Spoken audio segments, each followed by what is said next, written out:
உங்களுடைய காட்பாடி தொகுதிக்கு வருகை தந்து நம்முடைய கழகத்துடைய பொதுச் செயலாளர் அண்ணன் துரைமுருகன் அவர்களுக்கு உதயசூரியன் சின்னத்தில் வாக்கு கேட்க கழக தலைவர் அவர்கள் என்னை அனுப்பிச்சு வச்சிருக்கிறாங்க. நான் உங்ககிட்ட எல்லாம் கேட்கணும்னு நினைச்சேன், வேண்டுகோள் வைக்கணும்னு நினைச்சேன். நீங்க எல்லாம் வர்ற 23ஆம் தேதி வாக்குச்சாவடிக்கு போய் உதயசூரியன் சின்னத்தில் நம்முடைய கழக பொதுச் செயலாளர் அண்ணன் துரைமுருகன் அவர்களுக்கு உதயசூரியன் சின்னத்தில் வாக்களிக்கணும்னு உங்ககிட்ட கேட்கலான்னு வந்தேன். ஆனா இங்க வந்ததுக்கு அப்புறம் தான் தெரியுது நீங்க எல்லாம் ஏற்கனவே முடிவு பண்ணி வச்சுட்டீங்க. கரெக்டா முடிவு பண்ணிட்டீங்களா? என்ன முடிவு பண்ணி? எந்த சின்னம் கேட்கல, கையை காட்டி சொல்லுங்க. எந்த சின்னம்? உதயசூரியன் சின்னத்துல வாக்களிச்சு மிகப்பெரிய வெற்றியை நீங்க தேடி தரணும். பண்ணுவீங்களா? இப்படிதான் போன வாட்டி கேட்டேன், 2021 வந்து கேட்டேன். 2021 வெறும் 700 வாக்கு வித்தியாசத்துல எங்களை ஜெயிக்க வச்சீங்க, நம்மள ஜெயிக்க வச்சீங்க. இந்த முறை குறைஞ்சது 70,000 வாக்கு வித்தியாசத்துல அந்த துரைமுருகன் நீங்க வெற்றி பெற வைக்கணும். செய்வீங்களா? நிச்சயம் பண்ணுவீங்களா? நானும் ஒரு வேட்பாளர், தெரியுமா உங்களுக்கு? நான் ஒரு வேட்பாளர். தலைவர் அவர்களும் பொதுச் செயலாளர் அவர்களும் எனக்கு ஒரு வாய்ப்பு கொடுத்திருக்கிறாங்க. இந்த முறை 2வது வாய்ப்பு கொடுத்திருக்கிறாங்க. எந்த தொகுதி? சேப்பாக்கம் திருவல்லிக்கேணி தொகுதி, சென்னையில் இருக்கக்கூடிய ஒரு தொகுதி. 3 நாளா பிரச்சாரம் பண்ணிட்டு இருக்கிறேன். என் தொகுதிக்கு நான் போகவே இல்லை. என் தொகுதியில் போய் நான் ஓட்டு கேட்கவே இல்லை, வாக்கு கேட்கவே இல்லை.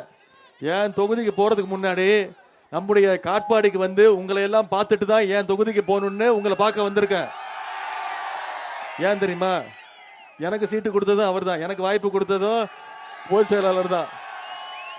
கட்சியுடைய பொதுச் செயலாளருக்கு இளைஞரணி செயலாளரா நான் வாக்கு கேட்டு வந்திருக்கிறேன். உங்களை நம்பி நான் வாக்கு கொடுத்திருக்கிறேன். செஞ்சு முடிச்சிருவீங்கல்ல? குறைஞ்சது 70,000 வாக்கு வித்தியாசத்துல நீங்க ஜெயிக்க வைக்கணும். பண்ணுவீங்களா?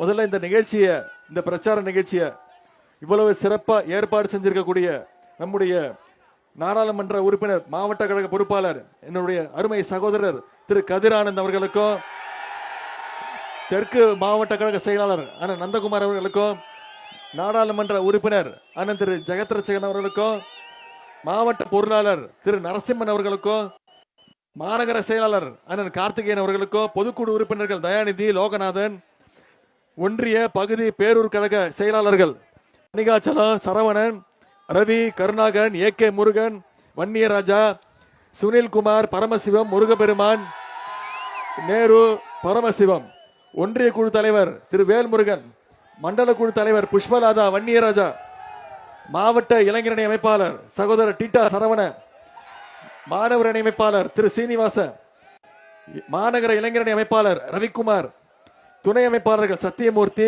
ராஜ்கமல், பிரபு, எழில்குமார், சரவணன், மருத்துவர் தூயவன், கே.சி. சுரேஷ், பன்னீர், இளைஞரணி உள்ளிட்ட அனைத்து அணிகளுடைய நிர்வாகிகள், உறுப்பினர்கள், இங்கே பெருந்திரளாக வந்திருக்கக்கூடிய எனது அருமை தாய்மார்கள், அக்காக்களுக்கும், அம்மாக்களுக்கும், தங்கைகளுக்கும், பாட்டிகளுக்கும், அதே மாதிரி எங்களுடைய உயிரினு மேலான முத்தமிழ் கலைஞருடைய உயிரினு மேலான அன்பு உடன்பிறப்புகள் உங்க அத்தனை பேருக்கும் முதல்ல என்னுடைய நன்றியை நான் தெரிவிச்சுக்கிறேன். நான் 3 நாட்களா தமிழ்நாடு முழுக்க சுத்திட்டு இருக்கேன்மா.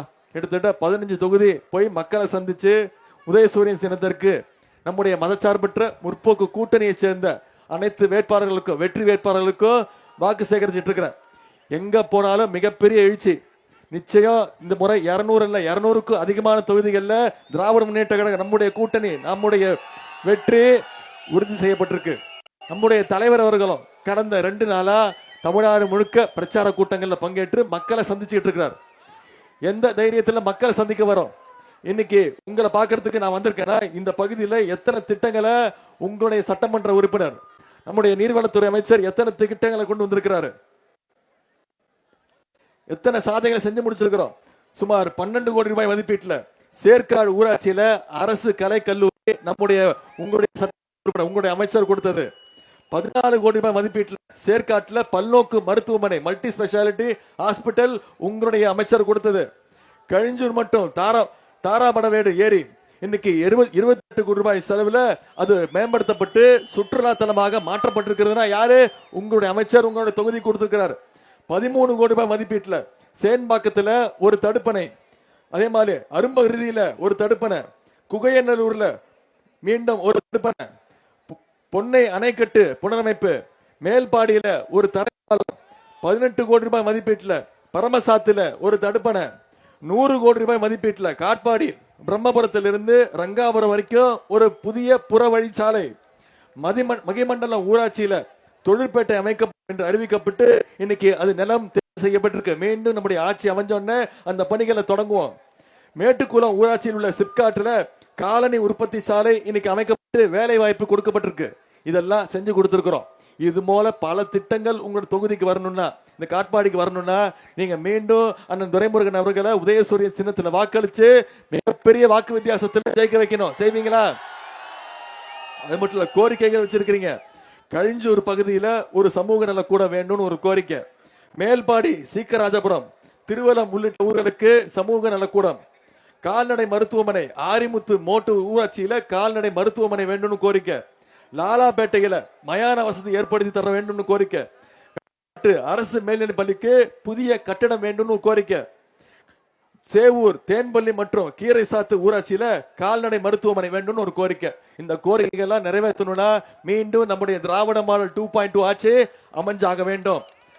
அதற்கு வர்ற 23ஆம் தேதி நீங்க வந்திருக்கக்கூடிய நீங்க உதயநிதி வந்தாப்ல பேசினாரு, கூடணும், கூட்டத்தை முடிச்சு கலைஞ்சு போயிட்டோன்னு இருக்கக்கூடாது. இன்னைக்கு தேதி 1, தேர்தல் இன்னைக்கு ஏப்ரல் 23. இன்னும் நம்ம கையில 22 நாட்கள் இருக்கு. இந்த 22 நாட்களும் இங்க வந்திருக்கக்கூடிய இளைஞரணி தம்பிமார்கள், தாய்மார்கள் உங்ககிட்ட தான் கேட்டுக்கொள்வது, மாற்று கட்சி கூட்டணி கட்சி தோழர்கள் உங்ககிட்ட தான் கேட்டுக்கொள்வது, இந்த பிரச்சாரத்தை மக்கள்கிட்ட எடுத்துக்கொண்டு போய் சேர்க்கணும். மீண்டும் ஏன் திராவிட முன்னேற்ற கழகம் ஆட்சி அமைக்கணும்? மீண்டும் நம்முடைய தலைவர் ஏன் முதலமைச்சரா உட்காரணும்? மீண்டும் உங்களுடைய அமைச்சர் ஏன் சட்டமன்ற உறுப்பினராக தேர்ந்தெடுக்கணுங்கிற, மீண்டும் ஏன் உங்களுடைய அமைச்சர் சட்டமன்ற உறுப்பினர் ஆகணும் அப்படிங்கிற அந்த பிரச்சாரத்தை மக்கள்கிட்ட கொண்டு போய் நீங்க சேர்க்கணும். ஒரு தெருவா போகணும், ஒரு வீடா போகணும், ஒரு வாக்காளரையா வந்துச்சு இந்த பிரச்சாரத்தை நீங்க மேற்கொண்டு பண்ணுவீங்களா? அப்படி பார்க்கும்போது நம்மளோட திட்டங்களை எடுத்து சொல்லுங்க. 2021 சட்டமன்ற தேர்தலில் என்னென்ன திட்டங்கள் கொடுத்தோம், எதெல்லாம் நிறைவேற்றிருக்கிறோம், என்னென்ன வாக்குறுதி கொடுத்து நிறைவேற்றிருக்கோம். நம்முடைய தேர்தல் அறிக்கையில சொன்ன முதல் வாக்குறுதி மகளிருக்கு கட்டணமில்லா பேருந்து திட்டம் செயல்படுத்துவோம் சொன்னோம். செஞ்சிருக்கோமா? நம்முடைய தலைவர் முதலமைச்சரா பொறுப்பேற்று போட்ட முதல் கையெழுத்து மகளிருக்கு கட்டணமில்லா பேருந்து திட்டம். ஒவ்வொரு மகளிரும் 1000 ரூபாயில இருந்து 1000 ரூபாய் வரைக்கும் மாசம் மாசம் சேமிச்சிருக்கிறாங்க. அதே மாதிரி குழந்தைங்க பள்ளிக்கூடத்துக்கு வந்து படிக்கணும், கல்வி ரொம்ப ரொம்ப முக்கியம். அதனால இன்னைக்கு முதலமைச்சர் காலை உணவு திட்டம், அரசு பள்ளியில படிக்கக்கூடிய 1ஆம் வகுப்புல இருந்து 5ஆம் வகுப்பு வரை படிக்கக்கூடிய அனைத்து குழந்தைங்களுக்கும் காலைல ஸ்கூலுக்கு வந்தாங்கன்னா முதல்ல தரமான காலை உணவு, அதன் பிறகு தரமான கல்வி இருக்கு. அதே மாதிரி பள்ளிக்கூடம் படிச்சாச்சு, கல்லூரிக்கு போய் படிக்கணும்ல, மேற்படிப்பு படிக்கணும்ல. அதனாலதான் அரசு பள்ளியில படிச்ச அனைத்து மாணவர்களுக்கும் மாணவிகளுக்கும் உயர்கல்வி படிக்க போனா, எந்த கல்லூரி தனியார் கல்லூரியாக இருந்தாலும் சரி, படிக்க போனாங்கன்னா அவங்களுக்கு மாசம் மாசம் கல்வி ஊக்கத்தொகை 1000 ரூபாய் நம்முடைய அரசு கொடுத்திருக்கு. 13 லட்சம் மாணவ மாணவிகள் பயன்பெற்று இருக்கிறாங்க.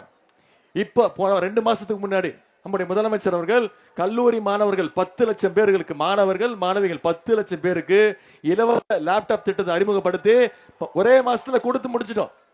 இன்னைக்கு ஒரு பொய் பிரச்சாரத்தை கையில் எடுத்துக்கிறாங்க. என்ன இந்த லேப்டாப் திட்டம் அதிமுக ஆட்சியில கொண்டு வர திட்டம், அதை நாம இன்னைக்கு செயல்படுத்தணும்னு சொல்லியிருக்கிறாங்க. ஆமா, அதிமுக ஆட்சியில லேப்டாப் கொடுத்தாங்க. யாரு கொடுத்தாங்க? பள்ளிக்கூடம் படிக்கிற குழந்தைங்க கொடுத்தாங்க. 2019 அதிமுக ஆட்சியிலேயே அந்த திட்டத்தை கைவிட்டுட்டாங்க. நம்முடைய முதலமைச்சர் பார்த்தாரு, இந்த லேப்டாப் யாருக்கு பயனுள்ளதா இருக்கும்? பள்ளிக்கூடம் படிக்கிற குழந்தையை விட கல்லூரி காலேஜ் படிக்கிற பசங்களுக்கு பயனுள்ளதா இருக்கும். வேற ஒரு வேலைக்கு போறதா இருக்கட்டும், மேற்படிப்பு படிக்கிறதா இருக்கட்டும், ஒரு ரிப்போர்ட் ரெடி பண்ணதா இருக்கட்டும், இந்த லேப்டாப் பயனுள்ளதா இருக்கும்னு இன்னைக்கு 10 லட்சம் லேப்டாப்களை ஒரே மாசத்துல தமிழ்நாடு இருக்கக்கூடிய அனைத்து மாணவ மாணவிகளுக்கு நம்முடைய முதலமைச்சர் கொடுத்திருக்கிறாங்க. அதே மாதிரி உங்க அத்தனை பேருக்கு தெரியும், ஏற்கனவே உங்களுக்கு எல்லாம் தெரிஞ்ச விஷயம் தான், கலைஞர் மகளிர் உரிமை தொகை திட்டம். போன சட்டமன்ற தேர்தல் பொழுது நாம குருதி கடும் நெருக்கடி இருந்தாலும் நம்முடைய முதலமைச்சர் அவர்கள் கடந்த 3 வருஷமா 1,31,00,000 மகளிருக்கு மகளிர் உரிமை தொகை திட்டத்தை செயல்படுத்தி கொடுத்திருக்கிறோம். அந்த திட்டத்தை நிப்பாட்டுறதுக்கு முயற்சி பண்ணாங்கம்மா. அதிமுகவும் பாஜகவும் சேர்ந்து தேர்தலை காரணம் காட்டி எப்படியாவது 3 மாசம் இந்த திட்டத்தை நிப்பாட்டணும்னு முயற்சி பண்ணாங்க. நம்முடைய தலைவர் விடுவாரா? அந்த சூழ்ச்சியை முறியடிச்சு 1000 ரூபாய் கொடுத்ததான் நிப்பாட்டுறீங்க, நான் கொடுக்குறேன் அப்படின்னு பிப்ரவரி மாசம், மார்ச் மாசம், ஏப்ரல் மாசம் 3 மாசத்துக்கு சேர்த்து 3000, கோடை கால சிறப்பு நிதி 2000, 5000 ரூபாய் ஒவ்வொரு மகளிருக்கும் 1,31,00,000 மகளிருக்கு கொடுத்திருக்கோம். 1,31,00,000 குடும்பங்களுக்கு ஒரே பேமெண்ட்ல 1000 ரூபாய் நம்முடைய தலைவர் கொடுத்தாங்க. நம்முடைய தலைவர் காலைல 6 மணிக்கு பேங்க் அக்கௌண்ட்ல போட்டாரு. ஆனா நம்முடைய மகளிர் என்ன பண்ணாங்க? 9 மணிக்கெல்லாம் போய் எடுத்துட்டாங்க. ஏன்? மோடி அரசு மேல எங்க மோடி இந்த காசையும் உருவிட போறாரு, மினிமம் பேலன்ஸ் இல்லைன்னு உருவிட போறாரு அந்த நம்பிக்கை. அது மட்டும் இல்ல, இன்னைக்கு தலைவர் ஒரு வாக்குறுதி கொடுத்திருக்கிறோம், உறுதிமொழி கொடுத்திருக்கிறோம். தேர்தல் வாக்குறுதி என்ன? மகளிர் உரிமை தொகை இப்போ 1000 ரூபாய் கொடுத்துட்டு இருக்கோம். மீண்டும் திராவிட மாடல் 2.2 ஆட்சி அமைஞ்சொன்னு உரிமை தொகை 1000 ரூபாயில இருந்து 2000 ரூபாய் உயர்த்தி தருவேன்னு நம்முடைய தலைவர் சொல்லியிருக்கிறாங்க. இன்னைக்கு பல்வேறு கட்சியினர் தேர்தல் வாக்குறுதி கொடுப்பாங்க, தேர்தல் அறிக்கை சொல்லுவாங்க. ஆனா தமிழ்நாட்டு மக்களுக்கு தெரியும், திமுக மட்டும்தான், நம்முடைய தலைவர் தான் நிச்சயம் சொன்னதை செஞ்சு காட்டக்கூடிய அரசு நம்முடைய திராவிட மாடல் அரசு. காலை உணவு திட்டம் சொன்ன 5ஆம் வகுப்பு வரைக்கும் இப்ப கொடுத்துட்டு இருக்கோம். மீண்டும் நம்முடைய திமுக ஆட்சி அமைஞ்சதுன்னா அது 8ஆம் வகுப்பு வரைக்கும் காலை உணவு திட்டம் அமுல்படுத்தப்படும்.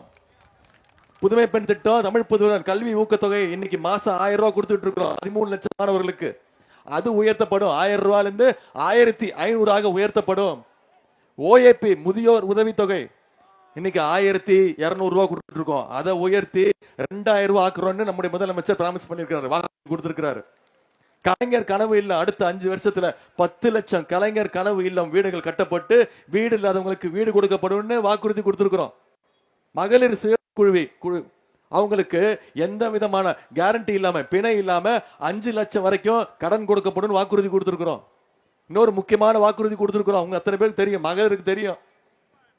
ஆட்சி அமைஞ்சொன்ன ஒவ்வொரு மகளிருக்கூட கைகள்லயும் நம்முடைய முதலமைச்சர் 8000 ரூபாய் மதிப்புள்ள ஒரு கூப்பன் கொடுத்துருவாரு. அந்த கூப்பன் வச்சுட்டு நீங்க வீட்டுக்கு என்ன தேவையான, என்ன மின்சாதனம், டிவினா டிவி, ஃப்ரிட்ஜ்னா ஃப்ரிட்ஜ், மிக்சி, கிரைண்டர், உங்களுக்கு எது வேணுமோ அதை நீங்களே போய் வாங்கிக்கலாம், உங்களோட இஷ்டம். இதெல்லாம் நடக்கணும்னா வருகின்ற சட்டமன்ற தேர்தலில் மீண்டும் நம்முடைய திராவிட மாடல் அரசு அமைய வேண்டும். அதற்கு நாம் அடுத்த 22 நாட்கள் 23 நாட்கள் பிரச்சாரத்தை மக்கள்கிட்ட கொண்டு போய் சேர்க்கணும். சேர்ப்பீங்களா?